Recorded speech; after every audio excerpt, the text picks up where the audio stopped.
মেঘ কেটে শুষ্ক আবহাওয়া দক্ষিণবঙ্গে। ঝড় বৃষ্টির কারণে তাপমাত্রা কমে গিয়েছে বেশ কিছুটা। আগামী 2-3 দিন মনোরম তাপমাত্রা অনুভব করতে পারবেন দক্ষিণবঙ্গের মানুষ। তারপর ফের বাড়বে তাপমাত্রা।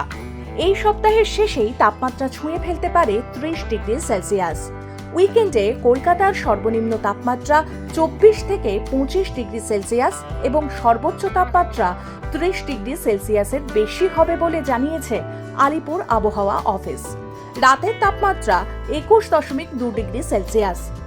দিনের তাপমাত্রা 28.5 থেকে বেড়ে 29.3 ডিগ্রি। বাতাসে জলীয় বাষ্পের পরিমাণ 44 থেকে 92%। মার্চের শুরু থেকেই বাড়বে উষ্ণতা।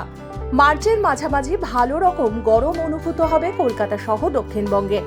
অন্যদিকে উত্তরবঙ্গের জেলাগুলিতে খুব হালকা বৃষ্টির সম্ভাবনা রয়েছে। ঘন কুয়াশা উত্তরবঙ্গের জেলায় জেলায়।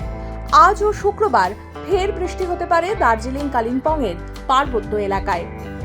ডাউনলোড করুন এই সময় অ্যাপ iOS ও অ্যান্ড্রয়েডের জন্য।